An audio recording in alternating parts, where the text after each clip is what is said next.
welcome to the Upshot, Multi-World Disc Golf's podcast about the latest in the disc golf world. I am the publisher, Charlie Eisenhood. Joining me is Josh Mansfield. Josh, happy Thanksgiving, my friend. I hope you had a great long weekend. How are you? I'm doing well. I didn't get the chance to watch a lot of football on Thanksgiving. I kind of slept through most of the games. But in the evening, I actually was talking with my uncles about disc golf and just like how much it's grown, and was telling them about Worlds and James Conrad's shot. And they're both traditional golfers.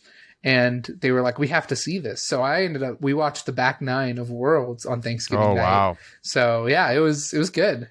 What was their take?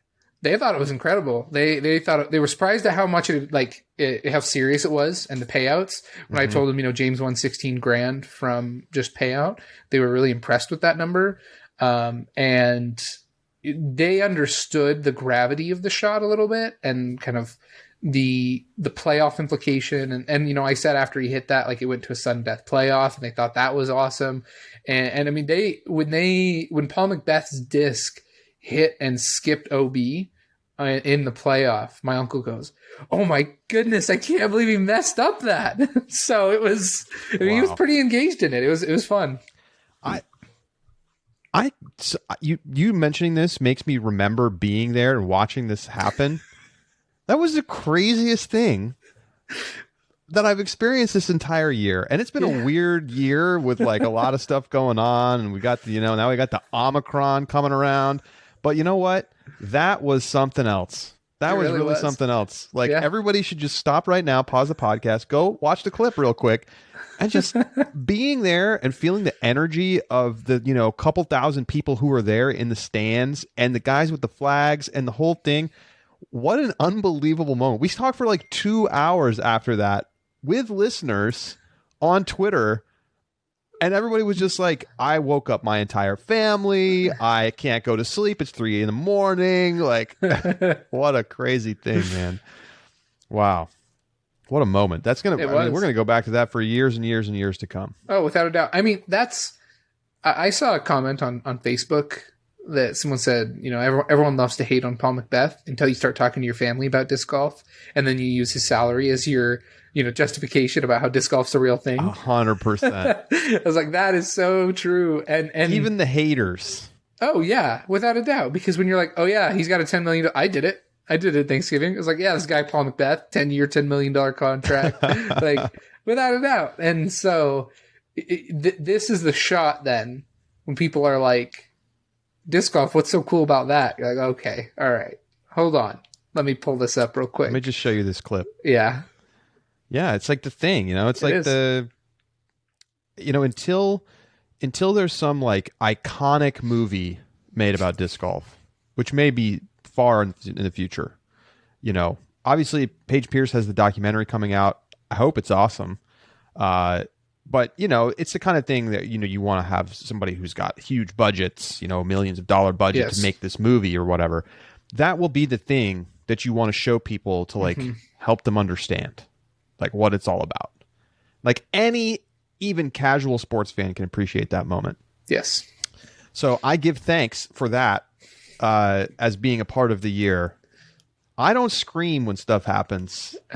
When I'm out working, and I screamed for that one. That was something else, man. So a nice Thanksgiving, by the way. Did you enjoy your time with family and friends or whoever you spent it with? I did. Yeah. Got to see some family. My aunt and uncle from Alaska came down. Oh, nice. Yeah. So that they were down for the Thanksgiving. So that was good. Yeah. It was a good time. How about you? What did you do for Thanksgiving? You were with family, right? Yeah. Did the full thing. Felt totally normal. Yeah. It was awesome. Nice. Great to be back in the swing of things, the holidays. So let's get to some stuff. We didn't get a chance last week to talk about some very spicy news coming out as players change teams in what is lovingly referred to as silly season by many in the industry. And before we get to that, though, I just want to talk about, we just had Black Friday, today. We're recording this late Monday, tail end of Cyber Monday. And, of course, that means everybody's rolling out all the deals, discounts, da-da-da-da-da. I have to say, Josh, it was, and perhaps I shouldn't be surprised by this, but I felt it was a pretty disappointing overall year for deals in disc golf. It feels like the prices have gone up so much in the last year that the deals now aren't discounted even beyond the prices that you got like 2 years ago on like regular retail price. It's like misprint premium plastic disc, $19. And you're like, misprint? $19? What?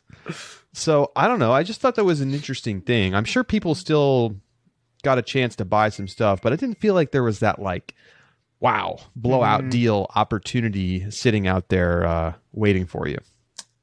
Yeah, I agree. I felt like there was a lot more hype, and I know there's always hype around this, but more hype than usual around misprint boxes and mystery boxes. Discmania coming out with a new mold, the MD1, I believe, and selling their mystery box for the first months of the season on Black Friday. I know that MVP's Gyropalooza boxes arrived a week to 2 weeks before, and then Innova did a misprint Tour Series box, and those things are all the rage. And I think there was a drop over the weekend, but I mean those felt bigger than the Black Friday or Cyber Monday deals. The one exception I will say, it seemed like Infinite Discs did some premium released or premium stamped discs, so not huge deals, but just pretty cool new products. Yeah, exactly, and those broke the website the night of Black Friday. Yeah, so it looks like Infinite had a pretty successful Black Friday. Other than that, though, I agree with you in terms of MVP black hole discs or baskets were $50 off.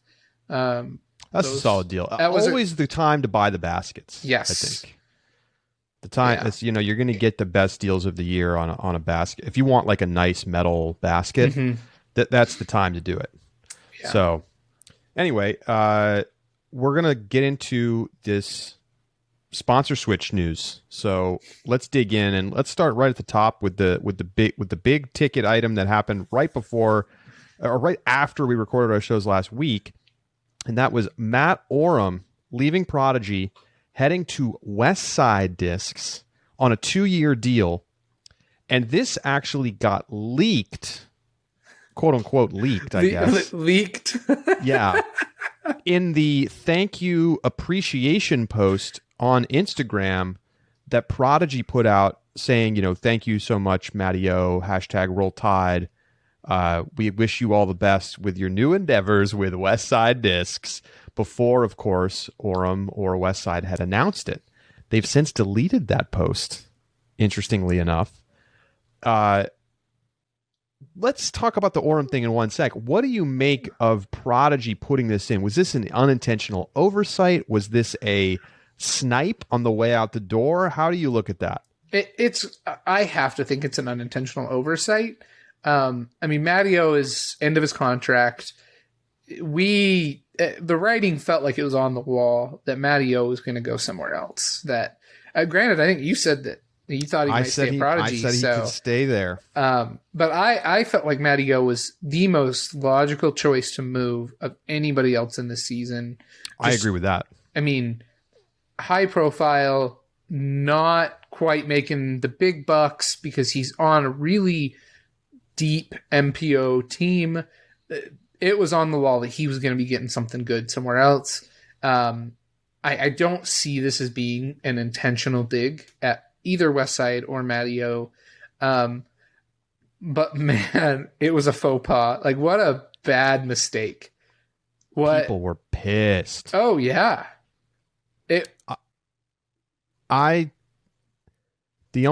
So I think you're probably right, but this is not done. You don't see this happen. Mm-mm.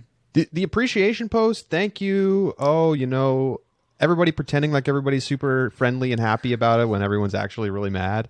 That happens. Yes. Right. We've seen that. We've seen that a bunch of times over the last couple of years. Nobody puts where they're headed in the thank you post. It doesn't happen. No. They deleted it, right? So that tells you what you need to know. They know it was a mistake, or they were convinced it was a mistake. The question is, why was it in there in the first place? That's a good question. It just, you got to think, if you're sitting down to write that post, mm-hmm. and you make the choice to put that in there, you know they haven't announced it yet. You know that part of the whole thing, and Prodigy, you know, they're the first ones to like do the big video, you know, Kevin Jones in the warehouse throwing the putt. Oh, crazy, crazy. They know that that's a big marketing opportunity and moment, and they put it in there. I don't know. I'm pretty skeptical, man. I feel like that was, it's not a move that should be happening, and the fact that they deleted it tells you what you need to know. Yeah. Well, and my first gut was like, there's no way this is intentional. But here's the other thing that now you're making me. Here's our next conspiracy theory. Ready? We're full of them here on the Upshot. I'm ready. It makes no sense to ever wish your outgoing player good luck at their next company by name. It's free advertising. Yeah. No, I've never seen that before. Ever. Like, Doesn't ever. happen. Because it's free advertising. I'm pretty sure, didn't they even like tag at Westside Discs on? I don't think so. Did they not? Of course, I can't go back and look. I know there are think screenshots elsewhere. I know there are some, but yeah. Anyway, regardless, you don't say where they're going because that's not the point of your post. The point of your post is to be the gracious team that says thank you, that, you know, is grateful for what they had, but recognizes that this is just the world of disc golf.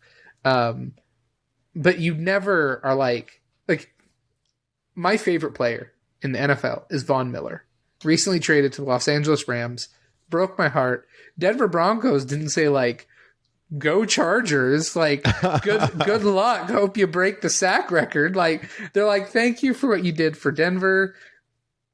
We'll miss you. And when he comes back to play there, when it's Rams at Broncos, they're going to do the video board thing. Yes. But you don't go Rams, like hope you win the Super Bowl. Like, good luck at it was weird, Josh. Weird. It was tucked into what was otherwise a perfectly reasonable, kind, thank you. Like, the whole thing was really nicely done, except that, and it made it weird. People were mad. People were very upset about that. You can understand it. Oh, you can understand it. Because, again, it's not like the Prodigy people don't know that part of the whole thing is the buzz of the big announcement. Oh, yeah. And that's, like, if you are Westside, you have to think you're making the video, you're getting the discs ready with the Matteo stamp, with the fedora. You messaged me or sent in the Discord the Matteo Nico harps. So, you're getting the discs ready. You're going to do a video of Matteo flipping the fedora and then a disc popping up in front and with the big announcement. I want the follow through shot with his sunglasses flying off his face and catching him and then catching him after. Man, yes. So, I mean, all that now, that hype feels a little bit like someone let the air out of the balloon. They robbed it of him a little bit. Yeah, it's a Bush League move. It really is. Whether it was intentional or not, who can say? But it raised eyebrows. Eyebrows. Let's talk about the actual move itself. Very interesting. Keep in mind, okay, so for folks who maybe aren't super in the know, the trilogy, as is discussed, right? This is Latitude 64, Dynamic Discs, and Westside. So Latitude 64, European-based manufacturer, they make all of the discs for Dynamic Discs and Westside. Westside, a couple of years ago, was bought in a joint venture by Dynamic Discs and Latitude 64. Again, Dynamic Discs themselves are manufactured by Latitude 64, the same way Discmania's discs are manufactured by Latitude 64. Some of their line. Correct. The Evolution line, I think, is... Some of their line. Most of the new discs that they're making, it's in the Discmania factory, which just happens to be across the street from the Latitude 64 factory. We can connect the dots there. So, Trilogy, L64, DD, Westside, they basically work in some kind of consortium type thing where players who are sponsored by those companies can throw discs from the other brands within that house, and it's often referred to as trilogy. So if you're wondering what's going on with all that and why this is interesting, we're going to get to that now. So Matt Orum joins Nicolo Castro as a very notable top player, but one who is like a little bit different, right? Matty O is a little bit different. He's not Ricky. He's not Kevin Jones. He's kind of this different personality, different vibe, a lot like Nico. And they're both really good top 15 disc golfers in the world. And they will be together on this Westside team. And it's kind of just an interesting thing. And here's why I find it so fascinating. The signal this tells me, Josh, DD is making that call to sign Matty O to Westside and not to Dynamic Discs.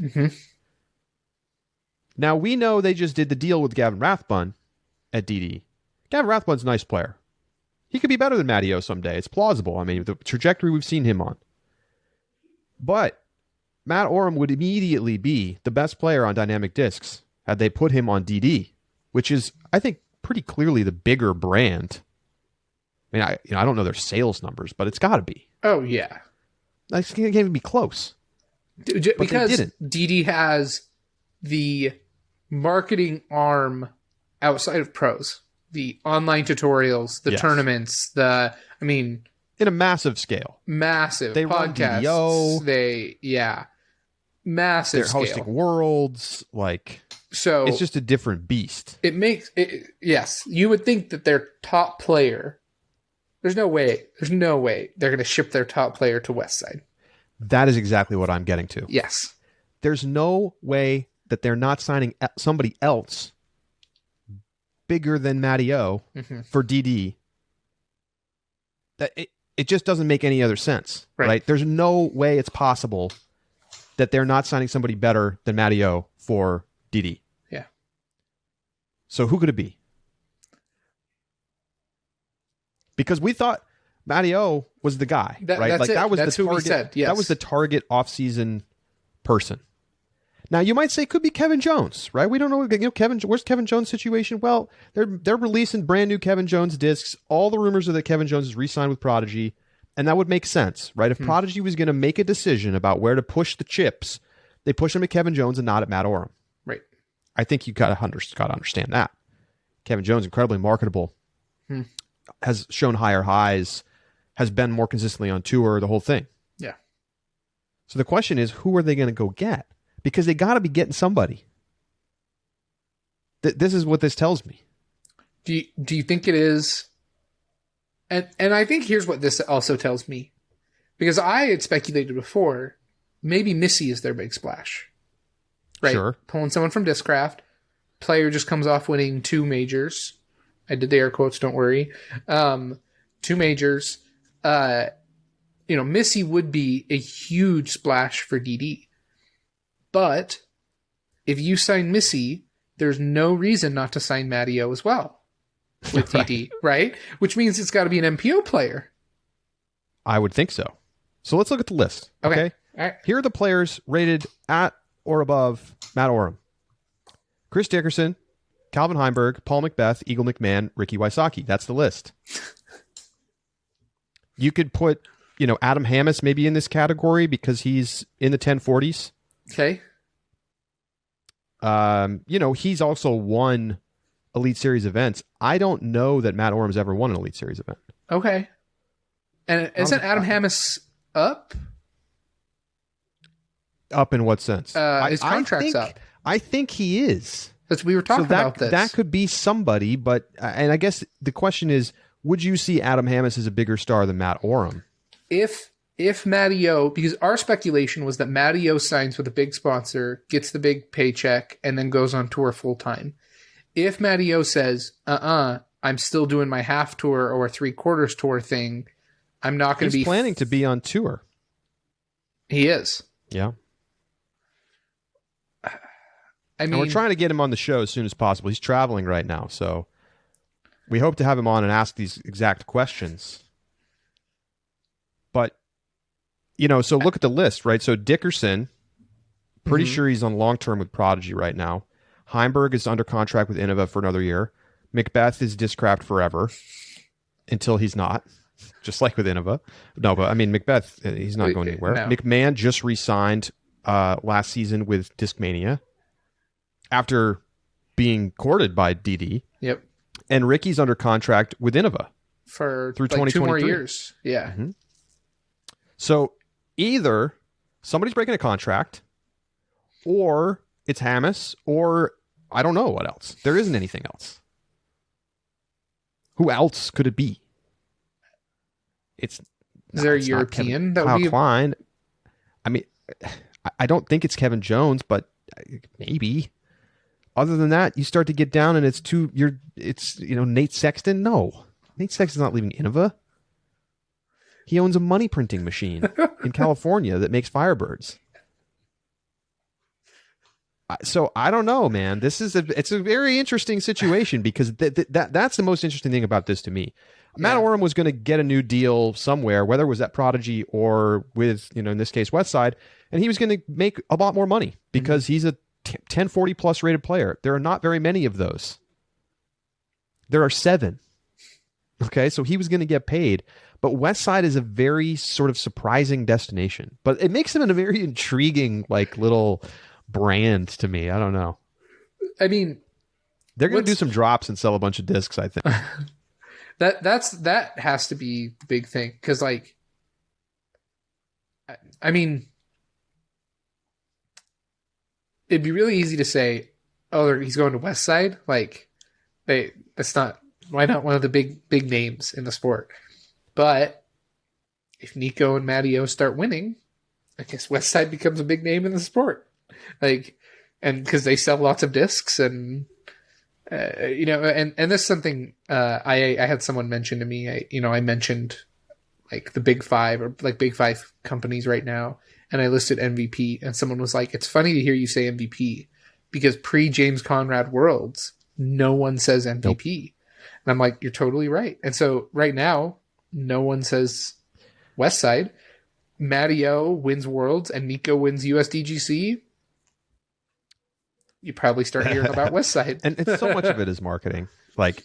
Oh, yeah. And just public perception, which doesn't necessarily match up with sales numbers. Mm-hmm.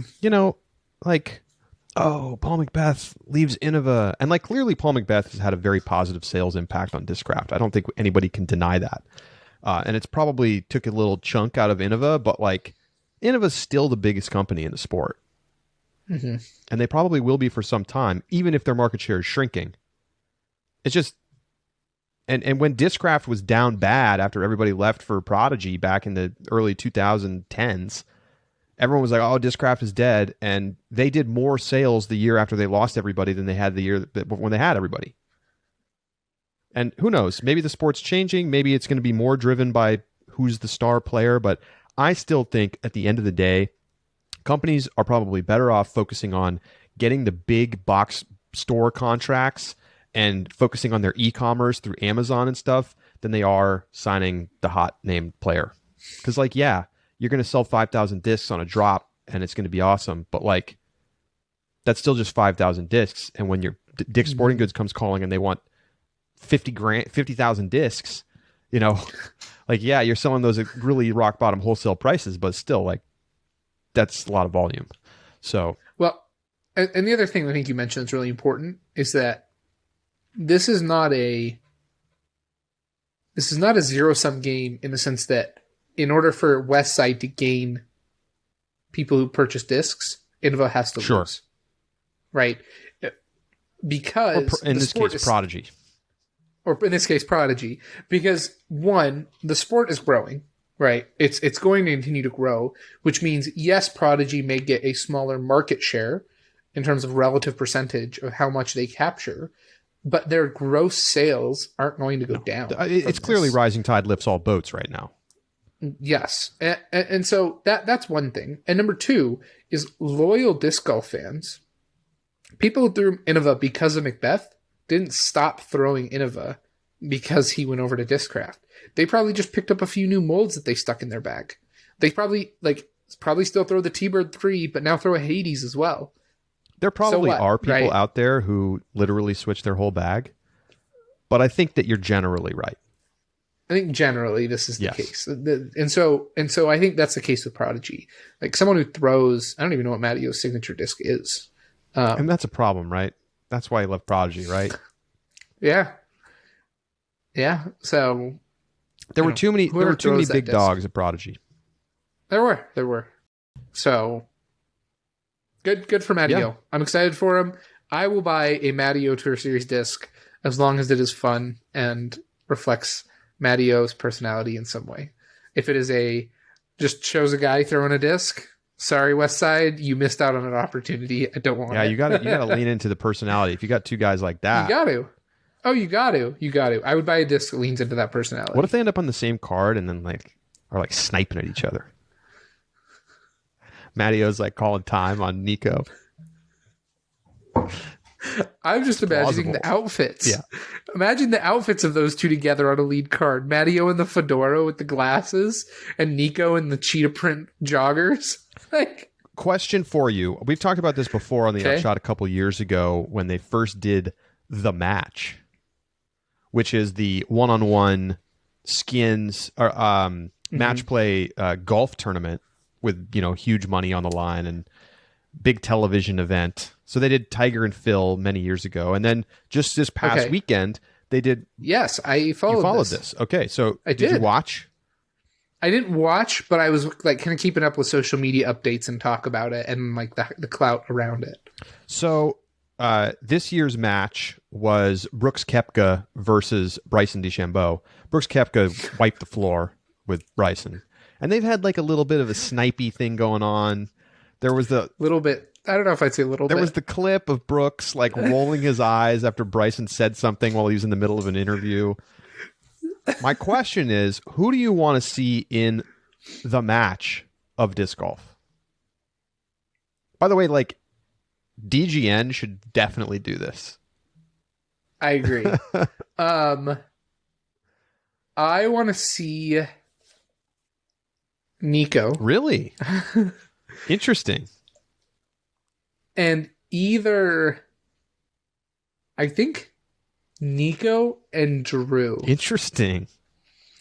And the reason I say that is because I'm looking for high profile drama.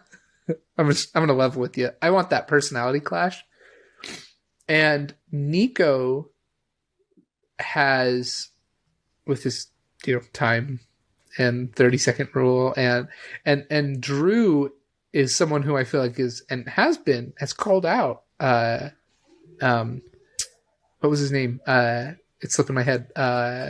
Prodigy, 15, Gannon Burr. Oh yeah, right. Called Gannon Burr on the time violation. If anybody is going to call Nico on it, I think it would be Drew. Well, and I could see that being some sparks.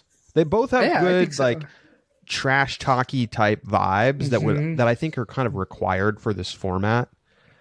Yeah. I gotta say though, I think you're overthinking it a little bit. I mean, I still think the answer is Ricky and Paul. I still think the answer is Ricky and Paul. The question is, would they get into it or would they be too serious? That's what you have to wonder. I think they'd be too serious. Tiger and Phil did it 15 years after their prime. Right. And so it was kind of they were chumming it up and they were talking crap, but you could tell that there was mutual respect and sort of admiration at that point. I think Ricky and Paul still really just genuinely dislike each other and would be extremely competitive about the whole thing, which could be really good. Could they have fun with it? I don't know. I mean, that's the risk, but those are the guys that you would want to see do it. Maybe we have to wait another 5 or 10 years. Yeah. I don't know. And the other tricky part is I don't know, because I just imagine them going back and talking with their caddies and not worrying about it, and just because we expected more trash talk or gamesmanship in the match play championship, and it didn't happen. It didn't really happen. It did in the interviews, but I think that right now, so much of disc golf is brand dependent, right? Bryson DeChambeau does not care what people think of him right now, right? That guy's got so much money, and he's going to have so much money for as long as he plays golf. Ricky and Paul still care about that brand management and that image management. And I don't see an advantage to them doing this. That's why you got to put $1 million up for grabs.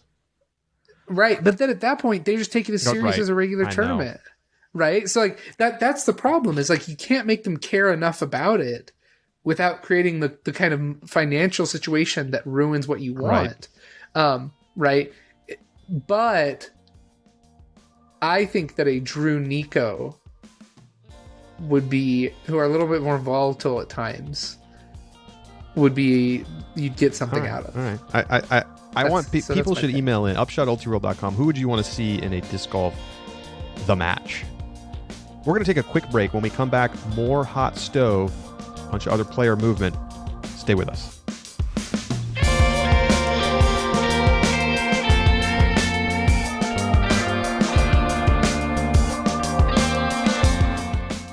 The Upshot is presented by Pound Disc Golf, makers of the best bags in the sport.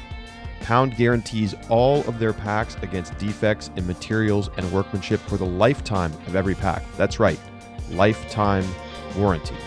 That's the kind of commitment they have to making a great disc golf bag. Go to pounddiscgolf.com to learn more about their great options.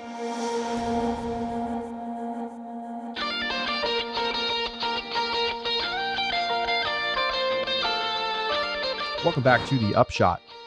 So Matt Orum was not the only player on the move. Matt Bell is out at DGA, even though he signed a 3-year deal before the 2020 season. So he was in year 2 of 3 this year. They break the contract early. He has not yet announced where he's headed. But this gets to, like, when I think about this dynamic disc situation and the likelihood that they're going to get a presumably a big name player on the team, I'm starting to wonder if these contracts are like meaningless. Like, they announce a certain number of years, even though it's actually 1 year with a 1 year option, or like 2 years with an option. Like, they're not announcing the options. Or maybe players just say, I want out, and the companies let them leave. But I'm starting to feel like these numbers of years and guarantee, I'm like, what is actually on the dotted line here if you're seeing people leave early? But interesting, Matt Bell, one of the world's best putters, on the move. I think Penrose, company that sponsors Drew Gibson's putter, would be brilliant to pick up Matt Bell just for putters. That's it. That's because Matt Bell, I mean, he had a couple good finishes, top 10 finishes. I gotta just remind you once again, and I know it's weird. The EV7 is the brand. The Penrose is the disc. I thought I said that last time, and so I tried to flip it in my head. You flipped it twice. Dang it. But anyway, yes, EV7. Go on. EV7 should sponsor Matt Bell's putter, because having someone like that, if you're like top putter of the Pro Tour, putting with our Gateway. putters, yeah, Wizard. There you go, Gateway. Does this mean we're never going to see Matt Bell fold up a putter and throw it like a baseball again? I'm going to be really disappointed if that's the case. But So that's Matt Bell. We'll see where he ends up. Greg Barsby re-signs with Innova on a 3-year deal. He's just been rocking it at Innova for so long. And I mean, I think he was sort of an interesting offseason target, but it's one of those peanut butter and jelly situations where it's like, you don't really see them leaving, but then again, no one ever saw Macbeth leaving. So you never know in this business. But Barsby's back. He's going to be throwing the Eagles. The Innova fans are pumped, and I think that's just it just makes sense. Barsby may be the exception to my earlier statement. If Barsby went to another company, Innova would lose followers and customers. The Barsbarians are too loyal. I honestly wonder, I wish we could see the sales numbers for all of these players and just look at the list.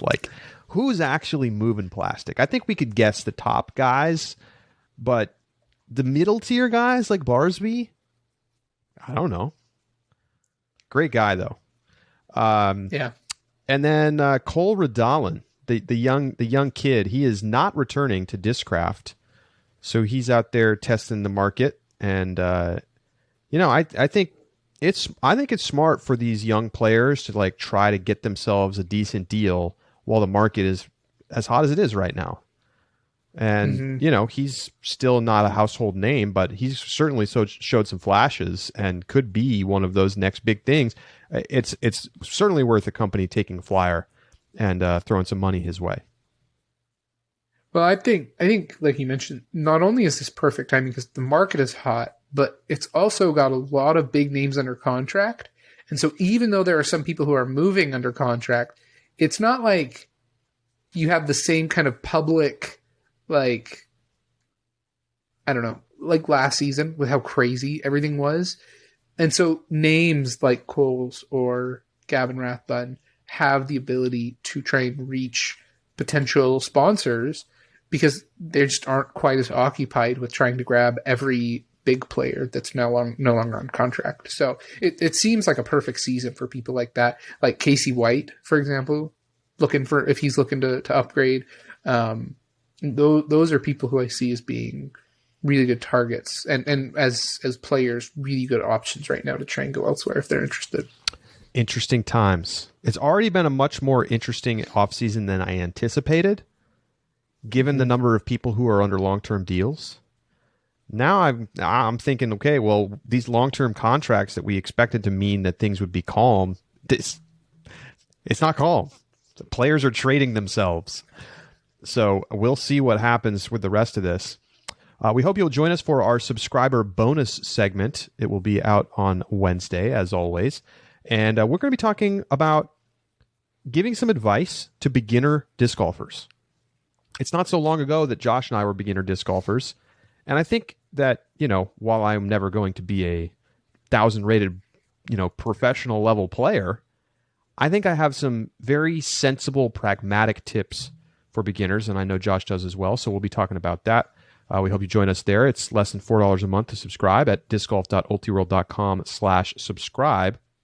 While I'm on the topic, later this month, we're going to be doing some extra special holiday season subscriber events. We're going to do a live chat with me and Josh in the Ultiworld Disc Golf Discord, which you get access to when you become a subscriber, where we just, great conversation all week long about, disc golf stuff. And I think it gets better all the time. I can't wait to see what happens in 2022. Some big changes in store for the website, which we'll get to soon. And we're also probably going to do a little Among Us night. Is that right, Josh? You must be. That's right. Came up with this. You must be a great Among Us player. I'm a terrible Among Us player, actually, but it's something that I have extended family that lives. I mean, my wife's family. She has 5 siblings. They're from Helena, Montana, all the way down to Provo, Utah. And so Sunday nights we don't do it as much anymore, but especially during the pandemic, every Sunday night we jump on and we play Among Us. A lot of Among Us during the pandemic too. Yeah. So I think, we already have Discord. So if you're a subscriber, you have access to our Discord. So we're going to set up some Among Us rooms. And Charlie, I believe you've got Ultiworld stamped or Upshot stamped discs. I'm not sure which one. I do. I don't have Upshot ones yet. I do have Ultiworld ones. Okay. So Ultiworld stamped discs that we're going to be giving out to some imposters who win in Among Us. So get your practice in, because later this month we're going to be hosting an event. Details will come. But become a subscriber if you want to come play Among Us with us. We'll be setting up a couple rooms to play. discgolf.ultiworld.com/subscribe. Thank you so much for tuning in. We're going to be doing another mailbag episode very soon, and we've got our roundtable episodes coming up. We'll have more details on those very soon. We're working on scheduling them right now, and looking forward to this month of December coming up. And I hope everybody had a great Thanksgiving. We will talk to you on Thursday, unless you're a subscriber, in which case we'll talk to you tomorrow.